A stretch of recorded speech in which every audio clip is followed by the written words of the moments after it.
Olá, meus amigos da Central do Livro de Mórmon, uma bênção estar com vocês novamente. E hoje eu queria falar um pouquinho sobre o conselho que o presidente Russell M. Nelson deu a respeito de evitarmos a contenda nesses tempos difíceis que nós vivemos. Tá? Eu tenho visto muita contenda em termos de política.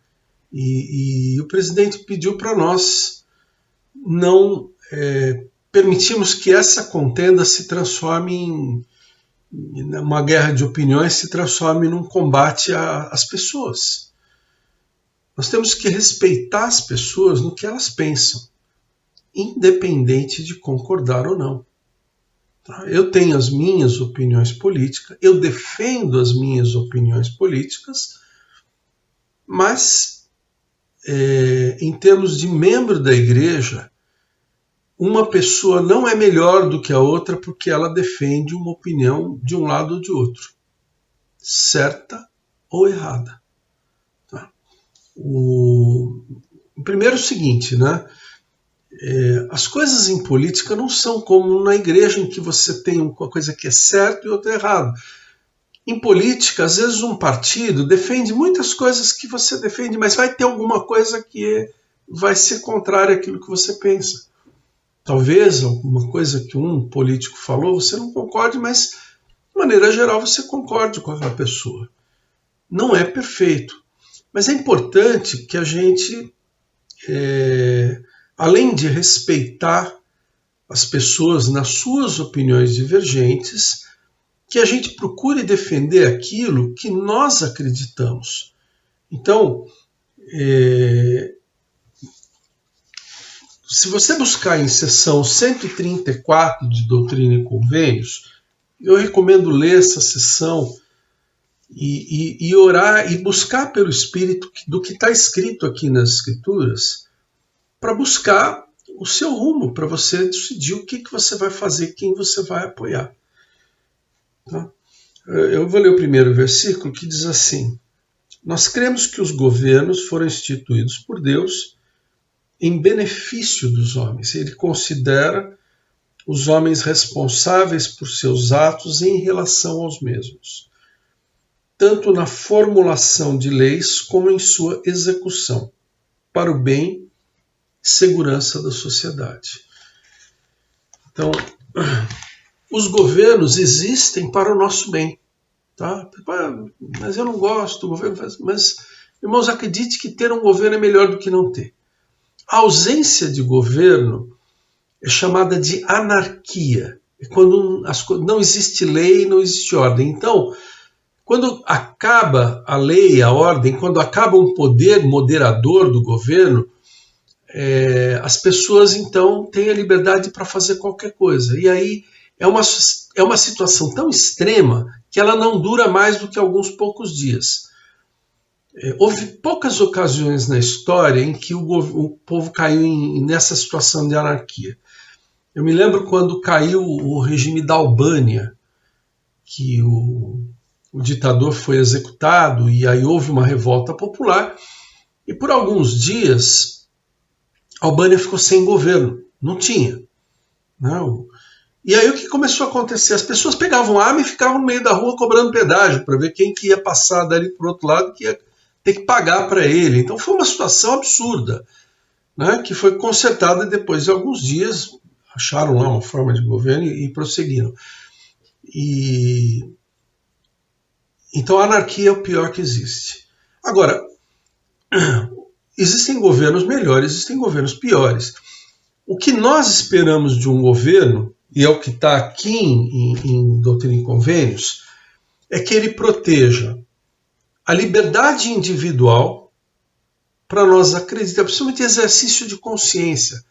Quer dizer, você poder defender as suas ideias, exercer o seu direito de religião, de adorar o seu Deus livremente.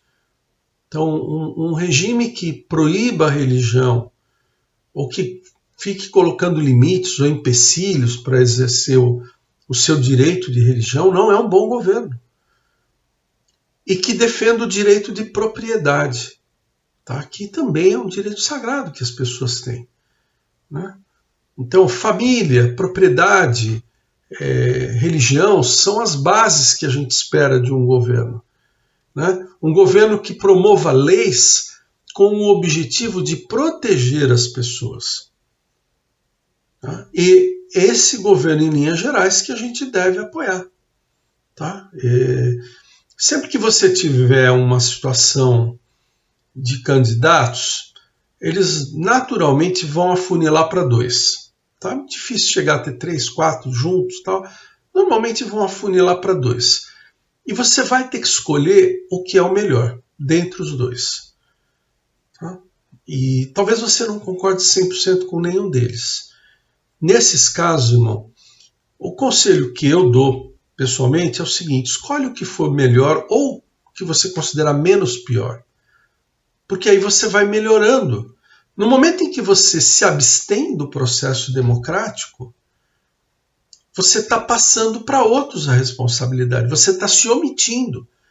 E se um governo ruim subir, você não vai poder fazer nada. Por quê? Porque você concordou com as escolhas que foram tomadas por outras pessoas. Então, escolher aquele que é o menos pior não é uma situação confortável. Mas é melhor isso do que não escolher ninguém. Nós precisamos de um governo. O governo tem uma importância grande na sociedade, da manutenção da lei, da ordem. Tá? E nós vivemos aquilo que nós merecemos, de uma certa maneira. Né? Eu não estou querendo julgar os povos que têm governos ruins e colocar a culpa neles. Esse é um processo mais complexo. E não cabe a mim julgar ninguém. Né? Não cabe a mim dizer que aquele povo fez isso e tal. Mas é fato que quando um povo toma uma escolha ruim, que esse povo vai arcar com as consequências da sua própria escolha. É óbvio que isso vai acontecer. Deus nos deu a liberdade, o arbítrio, para conduzir as nossas vidas, individual e coletivamente. Em Doutrina e Convênios diz que existem reinos, e que não há um lugar onde não haja um reino, e não há um reino onde não haja um lugar. Não há reino que não tem espaço, espaço onde não tenha reino. E que as pessoas que vivem sobre os reinos vivem sobre as leis e sobre as condições daquele reino. E aqueles que não concordam não estão justificados. Quer dizer que se eu viver sobre uma lei injusta, eu não estou justificado? Não, não está. Por quê? Porque é assim que as coisas funcionam. Como dizia o meu amado irmão Rafael Souza, que já nos deixou, ele falou uma coisa muito profunda para a filha dele. Ele falou assim: filha, o mundo não é como você gostaria que fosse. O mundo é como ele é. As escolhas que nós fazemos determinam o nosso destino, para o bem ou para o mal, individual ou coletivamente. Nós temos que assumir as responsabilidades. Então, irmãos, é muito importante que a gente seja sábio ao escolher os governantes. E é muito importante também que a gente respeite a opinião das outras pessoas. Primeiro, porque ninguém é dono da verdade. Deus é dono da verdade. Você pode achar que a sua escolha é melhor do que a do outro. Você pode até estar certo, mas isso não te dá o direito de interferir ou de oprimir ou considerar aquela pessoa que não vota como você como um inimigo. Não é assim que as coisas funcionam dentro da igreja. E, sinceramente, irmãos, o que determina um povo, o destino de um povo, é o seu grau de retidão. Se nós mantivermos a nossa retidão, pagarmos os nossos dízimos, formos fiéis, o Senhor vai nos dar sabedoria para agir e vai nos proteger de uma forma ou de outra. Tá? Então, mais do que opiniões políticas importantes ou certas ou erradas, é importante que a gente permaneça em retidão, guardando os mandamentos. E assim o Senhor vai nos proteger. Tá? tenho preocupações em relação ao futuro do meu país, o que isso vai refletir para a minha família, e eu sei que nós vivemos dias, como diria Paulo, né? Nós vivemos dias desafiadores, tribulados, né? Tempos perigosos, tempos trabalhosos. E é assim porque as Escrituras já diziam que seria assim, até a vinda do nosso Senhor Jesus Cristo. O presidente Nelson, ele falou uma coisa muito interessante, ele falou, eu vejo um futuro brilhante, irmãos. E eu fico pensando que ele tem a visão celestial. De uma forma ou de outra, os membros fiéis da igreja podem ter a segurança que eles vão estar protegidos neste mundo, ou no vindouro, ou na vinda do Senhor Jesus Cristo. Nós vamos estar protegidos. Muito obrigado pelo carinho de vocês. Eu sou o irmão Mauro Loureiro, diretamente aqui do Guarujá.